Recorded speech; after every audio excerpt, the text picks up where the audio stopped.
বন্ধুরা, এই শ্রাবণ মাসে আমি বাস্তুশাস্ত্র মতে বেশ কিছু কথা বলবো, যা তোমাদের জানা খুব দরকার। তাছাড়া ভিডিওটির শেষে আমি তোমাদের এমন কয়েকটি রাশির কথা বলবো যেগুলো শ্রাবণ মাসে উন্নতি করবে।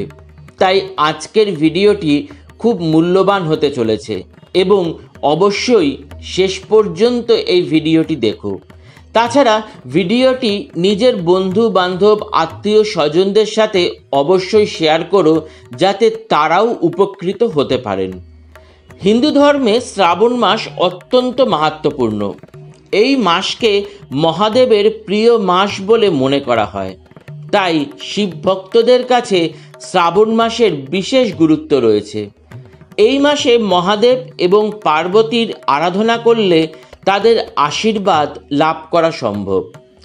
ইংরাজি ক্যালেন্ডার হিসাবে এই বছর শ্রাবণ মাস শুরু হয়েছে 17ই জুলাই। 16ই জুলাই কর্কট রাশিতে প্রবেশ করেছে সূর্য।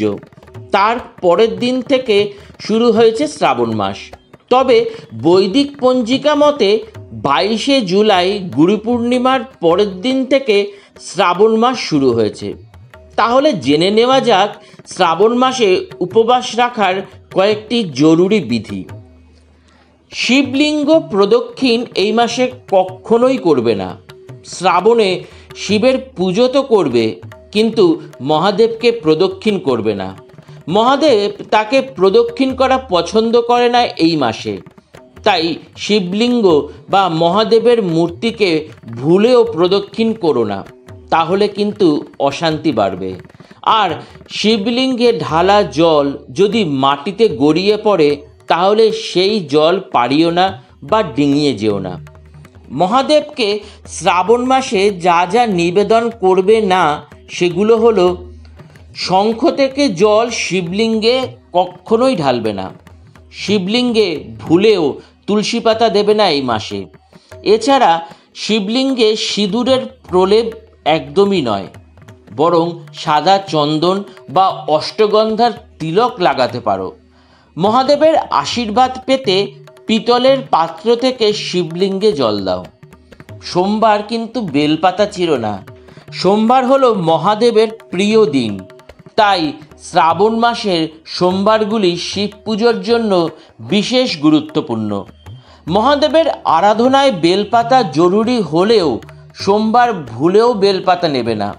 তুমি আগের দিন বেলপাতা গাছ থেকে ছিঁড়ে রাখো বা বাজার থেকে কিনে রাখো।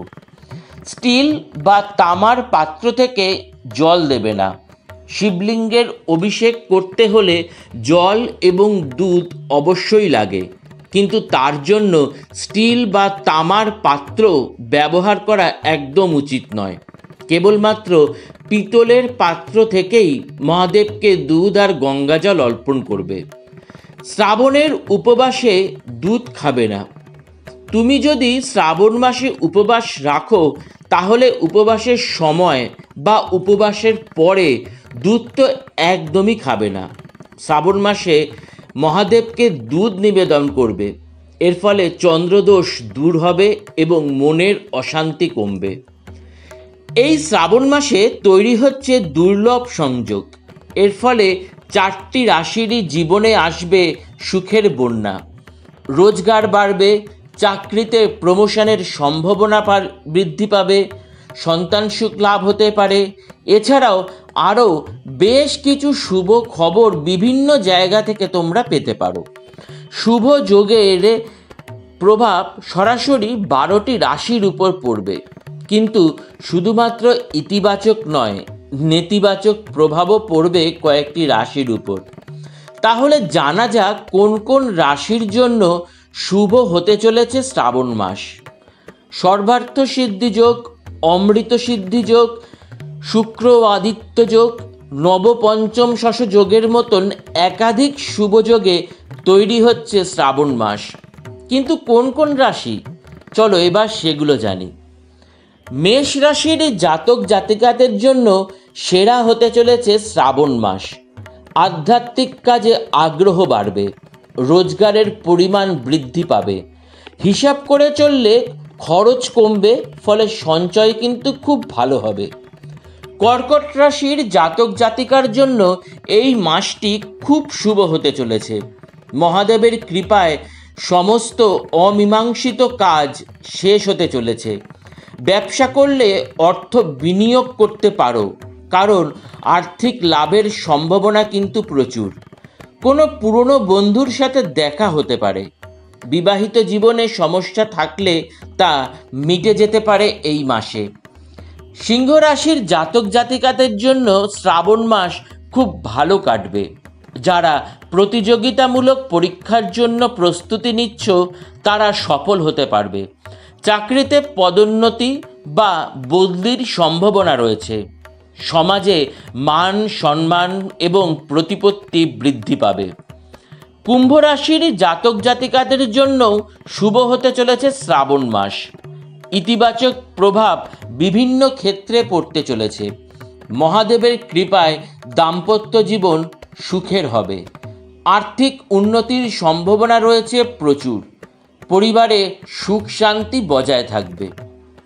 তো বন্ধুরা, এই ছিল আজকের শ্রাবণ মাস নিয়ে কিছু মূল্যবান তথ্য। এই রকম নিত্য নতুন ভিডিও প্রায় দেখার জন্য আমার চ্যানেলটিকে লাইক, শেয়ার এবং সাবস্ক্রাইব করে পাশে থাকতে হবে। আর হ্যাঁ, পাশের বেল আইকনটা প্রেস করে অল বটনটা ক্লিক করে দিলে এই জাতীয় ভিডিও সবার আগে তোমাদের কাছে পৌঁছাবে। তো আজকের জন্য এইটুকুই। প্রণাম।